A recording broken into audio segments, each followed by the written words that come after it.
Hello' নমস্কাৰ মই ঝৰ্ণা আপোনালোক সকলোকে মোৰ চেনেললৈ স্বাগতম জনাইছোঁ আজি আমি ক্লাছ 5ৰ lesson 1 all things bright and beautiful তাৰ থাকি যোৱা প্ৰশ্ন উত্তৰখিনি কৰিবলৈ ওলাইছোঁ কুৱেশ্যন নম্বৰ 6ত কৈছে write a word that rhymes with the first two আমাক কৈছে এনে এটা শব্দ লিখিবলৈ কৈছে যিটো শব্দ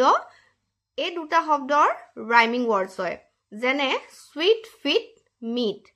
thing sing ring mood food good Old, cold, gold. এতিয়া এই গুটেইকেইটা শব্দ কি হৈছে ৰাইমিং ৱৰ্ড আৰু ৰাইমিং ৱৰ্ড এই আগৰ দুটাৰ লগত মিলাই এই পাছৰ শব্দটো আমি লিখি দিলো বুজি পালা নেক্সট কুৱেশ্যন নম্বৰ 7ত কৈছে read the following little drops of water tiny drops of water small drops of water the word little tiny small have the same meaning in these sentences ইয়াত কি কৈছে গম পোৱা নে little drops of water tiny drops of water small drops of water ইয়াত কি হৈছে এই গুটে লিটল হক বা টাইনি হক বা স্মল এই তিনটা শব্দ অৰ্থ একে লিটল টাইনি স্মল এই তিনটা শব্দৰ গুটেকেইটা অৰ্থ একে বুজি পাইছা আৰু সেই কাৰণে ড্ৰপস অফ ড্যাশ ড্ৰপস অফ ওয়াটাৰত আমি কি কি পুট কৰিব পাৰো লিটলও লিখিব পাৰো টাইনিও লিখিব পাৰো স্মলও লিখিব পাৰো এই তিনটা ভিতৰত যিকোনো লিখি দিলে শুদ্ধ উত্তৰ বুজি পাইছা নেক্সট ইয়াত কৈছে let's learn some more words that have the same or nearly the same meaning ইয়াত কৈছে ইয়াত আৰু কেইটামান শব্দ আমি পঢ়ো আহা যিকিটা এই আগৰ শব্দটোৰ লগত একে অৰ্থ মিলে বা অকনমান হলো সমাৰ্থক শব্দৰ দৰে কি বুলি কয় সিমিলাৰ মিনিং থাকিব পাৰে বা উচ্চাৰ পাজও মিলিব পাৰে বুলি কৈছে এতিয়া বিউটিফুলৰ মিনিং কি হৈছে বুলি কৈছে প্ৰিটি নাইস গ্ৰেটৰ মিনিং কি কৈছে লাৰ্জ বিগ Wiser meaning কি কৈছে clever intelligent wonderfulৰ meaning কি কৈছে lovely delightful beautiful মানে কি হয় ধুনিয়া আমি সকলোৱে জানো ধুনিয়াটো কি হয় আৰু ধুনিয়াটোক আমি আন এটা শব্দ কি ক'ব পাৰো pretty nice বুজি পাইছা great মানে কি হৈছে ডাঙৰ সেই কাৰণে কি ইয়া উত্তৰত কি লিখা হৈছে large মানে big wise মানে জ্ঞানী clever টেঙৰ intelligent চুকা হয়নে wonderful মনোমোহা একদম ধুনিয়া lovely delightful বুজি পাইছা এতিয়া কোৱেশ্চন নম্বৰ 8ত কি কৈছে চাও হাসুন we can also think of many new words from a given word such as sun one is done for you ইয়াত কৈছে যে sun শব্দটোৰ লগত আন এটা শব্দ লগ লগাই কেবাটাও আমি শব্দ বনাব পাৰো ইয়াত দিয়া হৈছে sunৰ লগত যদি burn হয় sunburn হয় ঠিক তেনেদৰে খালি ঠাই পূৰ কৰিব কৈছে sunৰ লগত লাইট লগালে sunlight হৈ গল sunৰ লগত shine লগালে sunshine হৈ গল sunৰ লগত day লগালে sunday হৈ গল sunৰ লগত flower কৰিলে sunflower হৈ গল sunৰ লগত rays লগালে sun rays হৈ গল বুজি পাইছা এতিয়া আমি এই sun শব্দটোৰ লগত কেবাটা শব্দ লগ লগালে বেলেগ এটা অৰ্থপূৰ্ণ শব্দ sunburn মানে কি যেতিয়া বেলিটো পুৰা কাৰাকে দিয়ে তেতিয়া আমাক পুৰে নাই হেতুকে কৈছে sunburn আৰু যেতিয়া বেলিটো বহুত ধুনিয়া বেলি পোহৰক কি বুলি কয় sunlight আকৌ sunshine যেতিয়া বেলিয়ে ধুনিয়াকে কি কৰি থাকে পোহৰ দি থাকে তেতিয়া কি কয় sunshine sunday মানে দেওবাৰ sunflower মানে কি কৈছে বেলি ফুল আমি সকলোৱে দেখিছো বেলি ফুলটো হয় নাই এতিয়া sun rays sunৰ কিৰণখিনি কি বুলি কয় sun rays বুজি পাইছা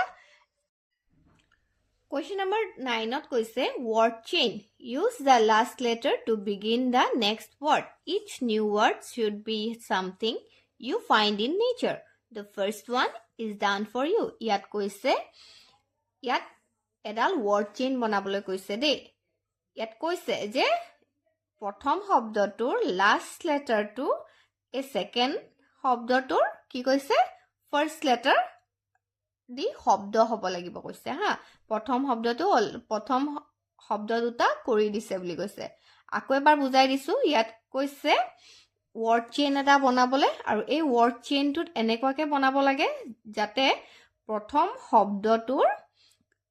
শেষৰ letter মানে r ৰ পৰা second শব্দটোৰ first letter হ'ব লাগিব আৰু এই শব্দবোৰ কিহত থাকিব লাগিব বুলি কৈছে নেচাৰত পোৱা হয় বুলি কৈছে হা আৰু তোমালোকক এক্সাম্পল হিচাপে এই শব্দ কেইটামান দিয়া আছে এই শব্দ কিটাৰ ভিতৰতে তুমি পুট আপ কৰিব পাৰা নহলে নিজেও লিখিব পাৰা এতিয়া ফ্লাৱাৰ প্ৰথম শব্দটো কি আছিল ফ্লাৱাৰ হা হা ফ্লাৱাৰৰ শেষৰ লেটাৰটো কি হৈছে আৰ সেইকাৰণে সেকেন্ড শব্দটোৰ আৰম্ভ হ'ব আৰ আৰৰ পৰা হৈছে ৰেবিট এতিয়া ইয়াত শেষ কি হৈছে টিত এতিয়া 3 নম্বৰ শব্দটোত আৰম্ভ হ'ব টি দি সেইকাৰণে টি পৰা 3 লিখিলো গছ হয় না এতিয়া 3 ৰ শেষৰ লেটাৰটো কি হয় ই এতিয়া এই ই শব্দটো ইয়াৰ কি হৈছে 4 নম্বৰ শব্দটোৰ ফাৰ্স্ট লেটাৰ হ'ব আৰু সেই কাৰণে হৈছে ইগল আকৌ ইয়াতো আকৌ শেষৰ লেটাৰটো কি হৈছে ই আছে সেই কাৰণে ইয়াত লিখিছো এগ আকৌ এগৰ শেষৰ লেটাৰটো হৈছে জি সেই কাৰণে ইয়াৰ ফাৰ্স্ট লেটাৰ কি হ'ব জি আৰু জি পৰা মই লিখিলো গ্ৰাছ এতিয়া এই গ্ৰাছৰ লাষ্ট লেটাৰটো কি হৈছে এছ হয় না বাৰু আৰু এছৰ পৰা ইয়াত হৈছে শিপ আৰু ইয়াত শেষৰ লেটাৰটো কি হৈছে পি সেইকাৰণে ইয়াৰ প্ৰথম লেটাৰটো কি হ'ব পি সেইকাৰণে পি পৰা লিখিলো প্লান্ট আৰু প্লান্টৰ টি লেটাৰটো হৈছে শেষৰ লেটাৰ হয় না সেইকাৰণে ইয়াৰ প্ৰথম লেটাৰটো কি হ'ব টিৰ পৰা লিখিলো টেডপলৰ শেষৰ লেটাৰটো হৈছে ই সেইকাৰণে এই ই সেন্টেন্সটোৰ পৰা ইয়াত হ'ব ফাৰ্স্ট লেটাৰ হয় না আৰু ইৰ পৰা লিখিলো এলিফেন্ট আৰু টি পৰা হ'ল থান্ডাৰ ইয়াত শেষৰ লেটাৰটো আৰ আৰু আৰৰ পৰা কি হ'ব ৰেড সেইকাৰণে ইয়াত আল্টিমেটলি ষ্টাৰ্ট হৈ ইয়াত ফিনিশ হ'ল বুজি পালা flower rabbit tree eagle egg grass sheep plant tadpole elephant thunder red বুজি পালা এতিয়া কুৱেশ্যন নম্বৰ 10ত কি কৈছে চাওঁ আহাচোন practice saying this sentences aloud কৈছে তোমালোকক এই সেন্টেন্সখিনি এই বাক্যখিনি জুৰে জুৰে পঢ়ি কি কৈছে প্ৰেক্টিচ কৰিব কৈছে I scream you scream we all scream for ice cream I scream you scream we all scream for ice cream কৈছে মই চিঞৰো তুমিও চিঞৰা আমি সকলোৱে চিঞৰো আইচ ক্ৰীম বুলি কৈছে বুজি পালা নেক্সটত কৈছে if a dog chews shoes whose shoes does he choose আকৌ এবাৰ কৈছো if a dog chews shoes whose shoes does he choose কৈছে যদি কুকুৰটোৱে জোতা এযোৰ কামুৰি আছে কাৰ জোতা বাৰু সি চইচ কৰি কামুৰিব বাৰু বুলি হেবলি সুধিছে দেই সেইকাৰণে কৈছে if a dog chews shoes whose shoes does he choose বুজি পাইছা নেক্সট লাইনটোত কৈছে I thought of thinking of thanking you I thought of thinking of thanking you কৈছে মই ভাবো যে মই ধন্যবাদ কৰাটো ভাবিছো বুলি কৈছে নেক্সট কৈছে the big bug beat the black beetle কৈছে যে ডাঙৰ বাঘ বুলি কোৱা বস্তুটোৱে কি কৰিছে এই কোলা পোকটো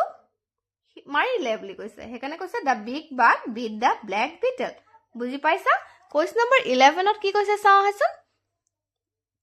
কুৱেশ্যন নম্বৰ 11ত কৈছে this year on earth day you wish to send a greeting card to your friend here is a greeting card for you ইয়াত কোৱা হৈছে যে এই নতুন বছৰত পৃথিৱী দিৱস দিনাখন কি কৰিছে তুমি কাৰবাক মানে তোমাৰ লগৰজনক বা লগৰজনীক গ্ৰিটিং কাৰ্ড এখন পঠিয়াব বিচাৰিছা আৰু এই গ্ৰিটিং কাৰ্ডখন কেনেকে বনাবা বা কেনেকে পঠিয়াবা তাকে তোমাৰ কাৰণে এখন গ্ৰিটিং কাৰ্ড বনাই দিয়া হৈছে here is a greeting card for you কৈছে ন যে ইয়াত এখন গ্ৰিটিং কাৰ্ড বনাই থোৱা হৈছে আৰু এই গ্ৰিটিং কাৰ্ডখন তুমি কাক পঠিয়াবা হেতু তুমি লিখিব কৈছে দেই লগৰজনলৈ পঠিয়াইছা কাৰণে লগৰজনৰ নামটো ইয়াত লিখিবা তুমি নিজে পঠিয়াইছা কাৰণে from তোমাৰ নামটো লিখি দিবা বুজি পাইছা ইয়াত কি লিখিছে চাওঁ আহাচোন wishing you a very happy and green earth day may we all work together to keep our earth clean ইয়াত কোৱা হৈছে যে পৃথিৱীৰ দিৱসৰ বাবে তোমাক শুভেচ্ছা জনাইছে আৰু কৈছে যে আশা কৰো আমি সকলোৱে লগ লাগি পৃথিৱীখন চাফচিকুণতাৰে ভৰাই ৰাখিব পাৰো বুজি পাইছা এতিয়া নেক্সট ইয়াত কি দিছে চাওঁ আহাচোন we send greeting cards on occasion such as the New Year's Day and birthday ইয়াত কৈছে যে আমি গ্ৰিটিং কাৰ্ডছবোৰ কিছু অকেজনত দিয়া হয় নাই নিউ ইয়াৰ ডেট পঠিওৱা হয় বা বাৰ্থডে কাৰ্ড বনোৱা হয় নাই এতিয়া ইয়াত কৈছে Complete the greeting card given below to wish someone a happy new year. কৈছে যে তলত দিয়া greeting cardৰ খালি ঠাইখিনি পূৰ কৰি তুমি কাৰবাক নিউ ইয়াৰ উইশ কৰিব কৈছে দেই কৈছে you may choose words given in the box. You may also use a word more than once. কৈছে দেই ইয়াত কেইটামান শব্দ দিয়া আছে এই শব্দ কেইটা ব্যৱহাৰ কৰি তুমি এই খালি ঠাইখিনি পূৰ কৰিব পাৰা বুলি কৈছে দেই মই কিদৰে লিখিলো তাকে চাওঁ আহাচোন wishing you a happy new year. May the new year bring happiness and prosperity to you and your family. ইয়াত কি হৈছে গম পোৱা নে এই শব্দ কেইটা লগ লগাই মই এই গ্ৰিটিং কাৰ্ডখন ফিল কৰিলো কমপ্লিট কৰিলো আকৌ এবাৰ পঢ়ি দিছো wishing you a happy new year. তোমালোকক নতুন বছৰৰ শুভেচ্ছা জনাইছো. May the new year bring happiness and pleasure or prosperity to you and your family. ইয়াত কোৱা হৈছে যে আশা কৰো এই নতুন বছৰে তোমালোকৰ সকলোলৈ সুখ আৰু সমৃদ্ধি আনে তোমালৈ আৰু তোমালোকৰ পৰিয়াললৈ. বুজি পাইছানে? নেক্সট ভিডিঅ'ত ইয়াৰ থাকি যোৱা প্ৰশ্ন উত্তৰখিনি কৰিবলৈ ল'ম. আজিলৈ ইমানেই. Thank you and bye by.